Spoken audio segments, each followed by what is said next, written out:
Hello friends, welcome to Viji Thiyags. இன்றைக்கி நம்ம வாழைத்தண்டு அதை வச்சு கூட்டு செய்ய போகிறோம். வாழைத்தண்டு திரியில் விளக்கு ஏற்றும்பொழுது ரொம்ப நேரம் பார்த்திங்கன்னா நின்று எரியும். இப்போ நார்மல் நம்ம பஞ்சத்திரி போடும்பொழுது ஒரு 2 hours எரியுது அப்படின்னும்பொழுது இது 4 hours எரியும். அந்த ஒரு சிறப்பு இந்த வாழைத்தண்டில் இருக்க அந்த நாரில் இருக்குது. இதை மாதிரி கட் பண்ணி எடுத்துகிட்டு அடுத்த முனையில் இப்படி வச்சு விரலில் சுற்றிகிட்டே இருக்கும்பொழுது அப்படியே கண்டினியூவாக பார்த்திங்கன்னா நமக்கு நார் கிடைக்கும்.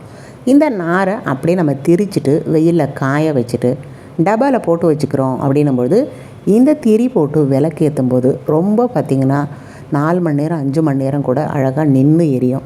ஒரு டைம் இதை மாதிரி நீங்கள் ட்ரை பண்ணி பாருங்கள். வாழைத்தண்டு திரி இது நமக்கு எண்ணெய் குடிக்காமல் இருக்கும், நின்று எரியும். இதுக்காக நான் பயன்படுத்துகிறேன். ஆனால் இந்த திரி போட்டு பயன்படுத்தும் பொழுது ஆன்மீக ரீதியிலையும் எதனா ஒரு பலன் இருக்கும். கண்டிப்பாக அதை பற்றி உங்களுக்கு தெரிஞ்சிருக்குன்னும் பொழுது கமெண்ட்ஸில் சொல்ல மறக்காதீங்க. ஸோ இப்போ திரி எடுத்து நம்ம வெயிலில் காய வச்சாச்சு. வாழைத்தண்டை நல்லா நைஸாக எல்லா மாதிரி கட் பண்ணிக்கணும். இதை மாதிரி நல்லா அடுக்கி எடுத்துகிட்டு நம்ம இதை மாதிரி பென்சில் மாதிரி கட் பண்ணிவிட்டு அப்புறம் அடுக்கிட்டு ஒரு சின்ன சின்ன கல்கண்டு மாதிரி வர அளவுக்கு கட் பண்ணிட்டோன்னா கூட்டு பார்த்திங்கன்னா நல்லா குழஞ்சி கொடுக்கும். சில பேர் நம்ம வாழைத்தண்டு செய்யும்பொழுது நாராக வருது, அதனாலேயே செய்கிறதில்லன்னுவாங்க. இந்த ஸ்டைலில் கட் பண்ணிவிட்டு நீங்கள் கூட்டு செய்தீங்கன்னா அந்தளவுக்கு நார் நமக்கு அதிகமாக வராது. ஏற்கனவே பார்த்திங்கன்னா திரி செய்கிறதுக்காக அந்த நாரெல்லாம் நம்ம விரலை சுற்றி எடுத்துட்டோம். இப்போ கட் பண்ணி போட்டிங்கன்னா நார் கம்மியாக இருக்கும், நல்ல ஒரு கிழங்கு மாதிரி இருக்கும். ஸோ வாழைத்தண்டு கூட்டு இந்த ஸ்டைலில் செய்து பாருங்கள், சுவை ரொம்பவே நல்லாயிருக்கும்.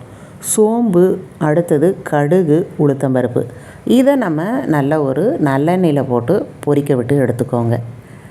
இதில் 5 பச்சை மிளகா, 2 தக்காளி, கையளவுக்கு சின்ன வெங்காயம் போட்டிங்கன்னா தான் கூட்டு நமக்கு நல்ல ஒரு சுவையாக இருக்கும். ஸோ இந்த பொருள் போட்டுக்கோங்க. அடுத்தபடி சிறுபருப்பு இதை நீங்கள் எண்ணெயில் பொரித்து போட்டுக்கோங்க.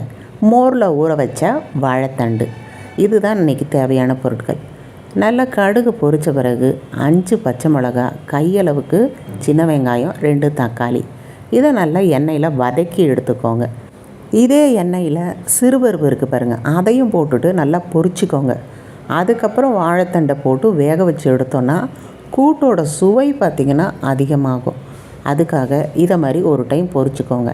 இன்றைக்கி நான் சிறுபருப்பு எடுத்து போட்டிருக்கேன்.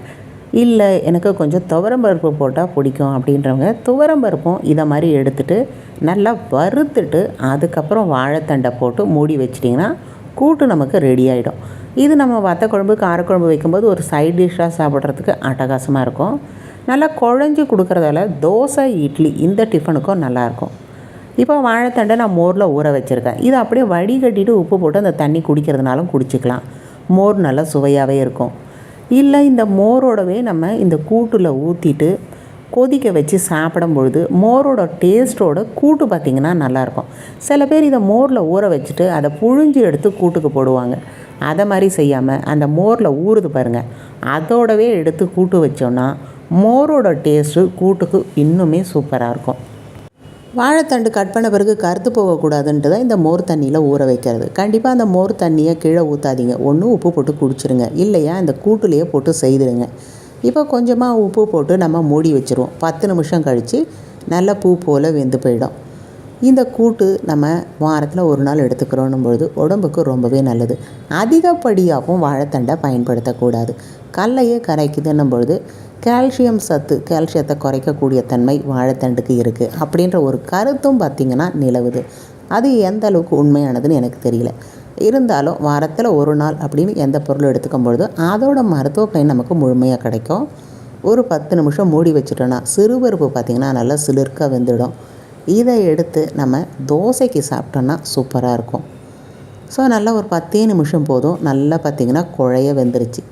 இதை எடுத்துகிட்டு நீங்கள் ஒரு தோசை, இட்லி இதுக்கு சாப்பிடும்போது சைட் டிஷ் அட்டகாசமான சுவையில் இருக்கும். கண்டிப்பாக உங்கள் வீட்டில் வாழைத்தண்டு கூட்டு பண்ணுறதோட இந்த ஸ்டைலில் மோர் போட்டு பண்ணி பாருங்கள், சுவை இன்னும் கூடுதலாகவே இருக்கும்.